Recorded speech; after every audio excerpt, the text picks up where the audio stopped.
Duke and heir.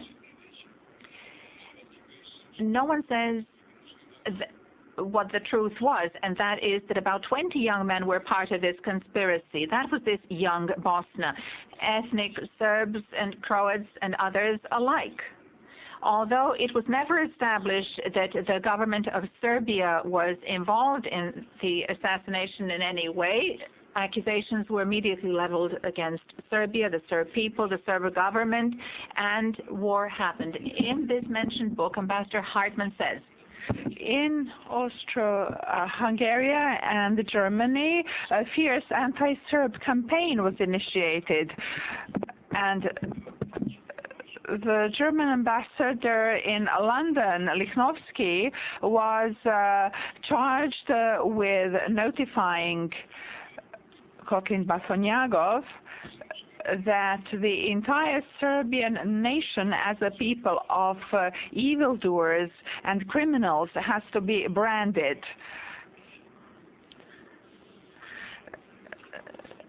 And this is obviously something that challenges the authorship of these accusations.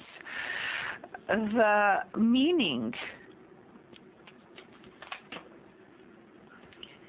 of this evil above all evils, Greater Serbia, is something that nobody wanted to consider or go into.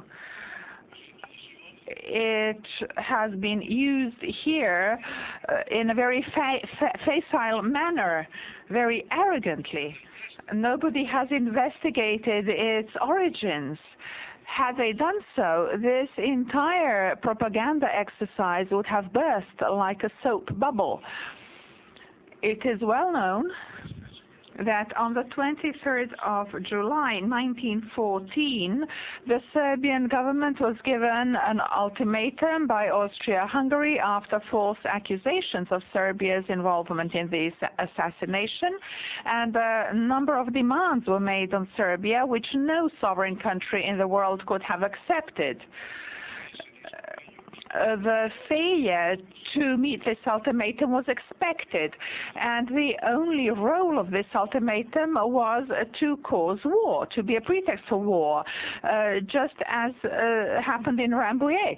The British Foreign Minister, Sir Edward Grey, described this text as, and I quote Grey, the most astonishing document ever engendered by diplomacy. The most astonishing document ever engendered by diplomacy. Grey probably never even dreamt that in that same century the Serbian people and the Serbian state would be exposed to a number of similar and even more arrogant and amazing ultimatums, and that together with Germany, Austria, and some other Western countries, and even some Serbian allies from that time, such as France and a little later the USA, his own country, Great Britain, would share the authorship of such new ultimatums, just as it would share the authorship and participation in the implementation of murderous assaults on the Serbian people in the late 20th century, carried out by means of unscrupulous lies. And this will be shown very clearly here before the public.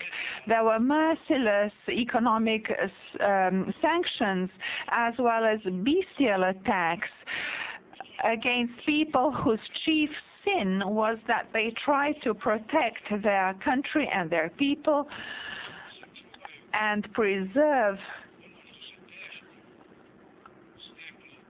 what they had acquired with great difficulty with the help of allies in 2 world wars.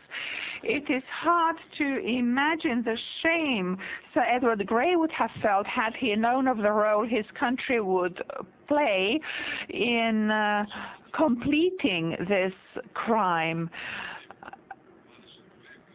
against the Serbian people at the end of the 20th century, and this is taking place here before this institution with the flagrant violation of international law, because the resolution establishing this illegal tribunal is part of what Sir Edward Grey defined as the most astonishing document ever engendered by diplomacy.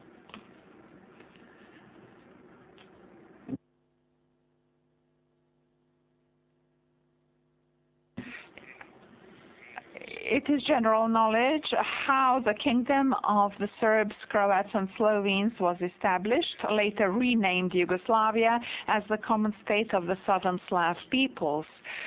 The German bloc wanted to prevent this, and this state was to vanish from the face of the earth. However, the old myth of Greater Serbia remained as a smokescreen to conceal their own crimes and their own evil deeds. It is in this institution that the lie of Greater Serbia found its natural foundation and grew into a monstrous construction of unprecedented magnitude. To make the irony and absurdity even greater, and to make the lies and injustice against the Serbian people even worse, in contrast to their Balkan neighbors, it is only the Serbian people who, although they had ample opportunity and a much greater opportunity than others, tried to create their own extended state. Because it is well known that in 1915, the allies of Serbia, in the so-called London Treaty, offered Serbia, after winning the war, an extension of its territory to Bosnia and Herzegovina, parts of Dalmatia, parts of Slavonia, and so on and so forth. There are documents to show all this. But Serbia did not do this. Serbia instead embraced and espoused Serbs, Croats, and Slovenes alike from the former territories of the Austro-Hungarian Empire. And this was how the kingdom of Croats, Serbs, and Slovenes was created, later on to be called Yugoslavia. This option taken by the Serbian state to create a common state of Yugoslavia rather than their own state provided protection to our Croatian and Slovenian brothers. We protected them from territorial fragmentation.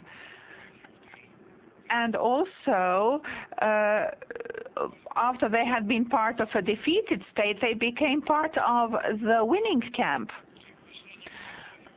However, in the last throes of the Austro-Hungarian Empire, the Serbs have been branded with this lie of Greater Serbia, and this is still being maintained. In order to understand the whole matter, it's useful to look on the other side of the front in World War I. In 1915, the German theoretician Friedrich Naumann published his book, Middle Europe, Mitteleuropa, in which he set out a project for the reorganization of Europe. It was then expected that the Germans would win the war, of course. And the reorganization of Europe would imply the creation of a greater Germany, encompassing all of Central Europe, surrounded by small and weak states, which Naumann in this book calls Trabant states. And we are going to take a break at 12:30.